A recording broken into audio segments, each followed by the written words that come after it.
So I no longer make movies. So you know, like I'm a dead part of dead history. So it's like, but I still work in movies in a different kind of way.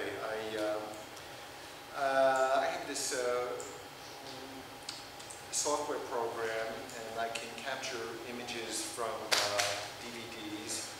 And I decided to start mixing and matching different images. Like, what if you created scenarios from different cultures, from different time periods, in which people who ordinarily would not have been in the same movie somehow appear in the same movie, in the scenes from one of their movies. In a way, I started making these different narratives that distorts and almost profanes the meaning of the original narrative, and puts it into a new context. Not that I know what that context is. I don't know what the meaning is. I don't think it has a meaning, but it brings up all kinds of, hopefully, it brings up in the viewer associations that are out of the image. They go forward and backwards, which is what I try to do in my clip films, and even in two other films that are being shown here, Postcards and Exterior Night, which use found footage images, but poured into a narrative framework. So these new photomontages, I mean, basically it's exploding the visual history that that we're both blessed with and burdened with. I mean, film history has reached a very strange point in its existence. I mean, we have maybe thousands of really great movies, maybe hundreds of great movies, in a very, very short period of time. In a period of 100 years, film history has been a very, very rich, fertile art as well as industry. And in a way, it still today, you know, shapes our lives in ways that we don't know. I mean, we're all kind of prisoners of past images, and we're all, these images, we incorporate them into our daily lives, into the things we discuss. And we always say, I mean, I don't know if this is true in Spain, but, you know, like phrases from The Wizard of Oz have become part of American cultural landscape.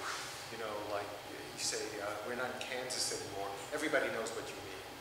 I don't know how you can translate this.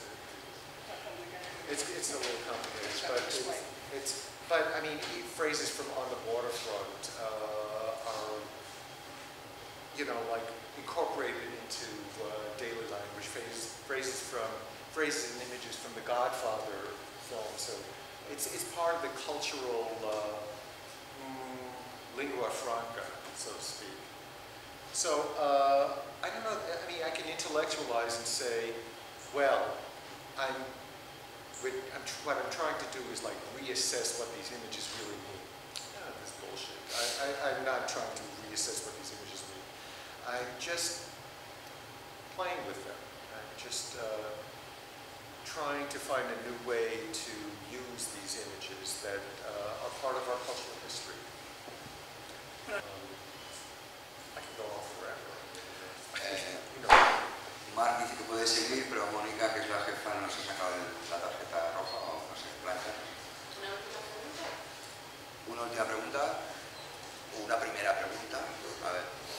Yo quisiera preguntarle que sobre el tema de la apropiación. El concepto de...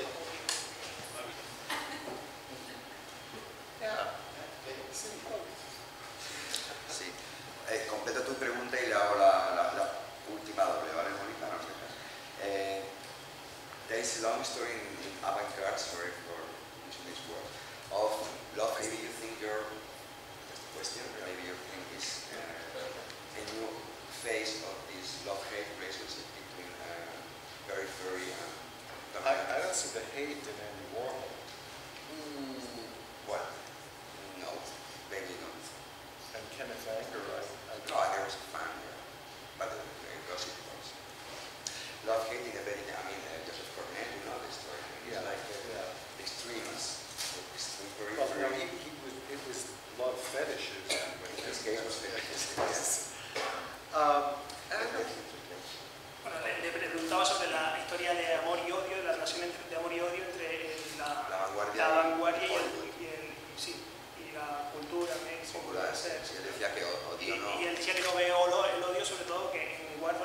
resulta complicado ver el odio, que no ve ese odio, que lo único que ve es fetichismo.